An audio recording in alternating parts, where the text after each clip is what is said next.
भगवद गीता के अंदर देव और आसुर दो तरह के विचार बताए हैं, दो तरह की मनुष्य प्राणी बताए गए हैं। एक देव योनि, एक असुर योनि। ध्यान से समझिएगा। और तो उसमें असुरों की वृत्ति क्या होती है कि मैं और इकट्ठा करूंगा, इतना इकट्ठा कर लूंगा, इतना मेरे पास हो गया, एक दुकान, दो दुकान, 10 दुकान, एक मकान, 4 मकान, इतनी संपत्ति हो गई और संपत्ति बना लूंगा। और अब मैं क्या करूंगा, मैं दान दूंगा, मैं धर्म करूंगा, मैं ये करूंगा, मैं वो करूंगा। तो इस तरह से फिर वो ऐसा सोचता है। तो भगवान स्पष्ट कह रहे हैं कि हे अर्जुन, वो धीरे धीरे उसका परिणाम ये होता है कि वो नरक की यात्रा के लिए चला जाता है और अनंत काल तक रहने वाली नारकीय जीवन में वो प्रवेश कर जाता है। तो जिस क्रिया का परिणाम भगवान स्वयं कह रहे हैं कि नरक होता है, तो हमको ऐसे परिणाम को क्यों निमंत्रित करना है भाई? इससे लाभ क्या होगा हमको? बस वो एकादशी को व्रत रखी हो तो अनाज नहीं खाई, वो अनाज एक ब्राह्मण को देते हैं। नहीं, वो बात सही है आपकी। आप एक वैश्य परिवार से हैं और वैश्य परिवार का तो परम सौभाग्य है ये, जिसको कहना परम लगाना चाहिए इसमें, कि परम सौभाग्य है। भगवान ने ये कहा है कि उनको गोपालन का अधिकार है, गो रक्षा का अधिकार है।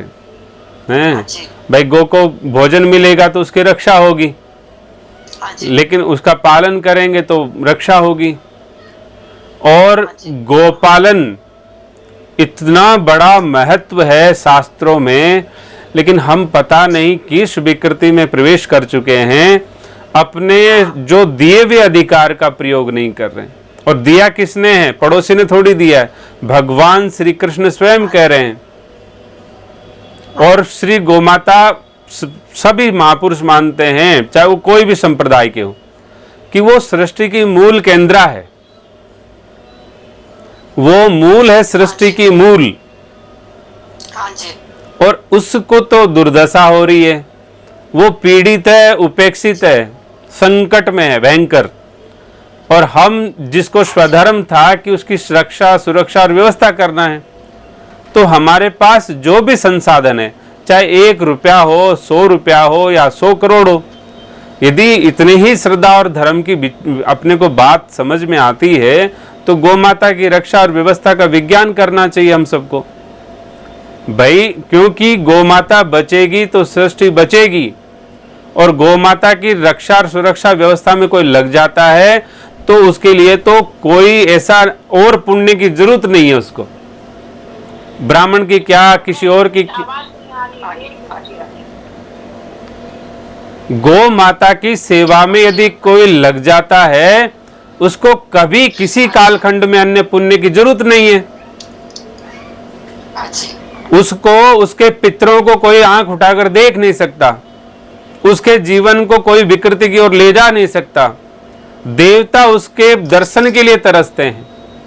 जहां श्री गोमाता रहती है, उस गोष्ठ में कहना मतलब है भगवान श्री कृष्ण रमण करते हैं। माता लक्ष्मी उनके गोबर में निवास करती है। इतना अद्भुत विज्ञान भगवान श्री कृष्ण, भगवान ने, सनातन ने वैश्य समाज को दिया है। लेकिन एक पता नहीं कौन विकृति घर कर गई कि वो ब्राह्मणों के पीछे लगे कि ब्राह्मण की पूजा करेंगे तो हमारा कल्याण होगा। ये पता नहीं है कि उसका भी एक कल्याण है और हमारा खुद का भी एक कल्याण होगा। तो हम, आपको पता है, एक पौराणिक महत्व है, एक प्रसंग आता है कि जब पृथु महाराज जब अश्व की रक्षा के लिए उनको निमंत्रित किया गया, यानी कि नियुक्त किया गया, तो देवराज इंद्र अंतर ध्यान विद्या के माध्यम से उनका अश्वों का उनको चुरा लेता है। तो एक राजा जो अश्वों की रक्षा कर रहा है, रघु महाराज रक्षा कर रहे थे, तो रघु महाराज दिलीप जी के जो पुत्र हैं वो रक्षा कर रहे थे। पिता ने कहा कि इनकी ये व्यवस्था करनी। अब उस व्यवस्था में देवराज इंद्र अपने दिव्य मतलब है कि विद्या से, अंतर्धान एक विद्या होती है, उस विद्या से आया और अश्वों को चुरा करके ले गया। हाँ जी। उस घटना को उन्होंने अपने प्राकृत नेत्रों से नहीं देख पाए हो। और सामान्य महाराजा की राजा की बात नहीं कर रहा हूं, महाराजा रघु जिनके नाम से रघुवंश है। हाँ जी। तो कहने का मतलब है उन्होंने अपने जो मैया थी, जो कामधेनु गैया, उनकी गोमूत्र से आंखों को धोया है, और आंखों के धोते ही उनको दिव्य चक्षु की प्राप्ति हुई है। और उन गोमूत्र के प्रभाव से उन्होंने देख लिया कि देवराज इंद्र चुरा के ले जा रहा है। तो कितना बड़ा मैया, इस गोमाता के रोम रोम से इतना कल्याण बरसता है, इतनी कृपा बरसती है, इतना अद्भुत विज्ञान बरसता है। लेकिन पता नहीं क्यों समय की ऐसी दुर्दशा हो गई कि जिसको नियुक्त किया था वही वहां से हट चुका है।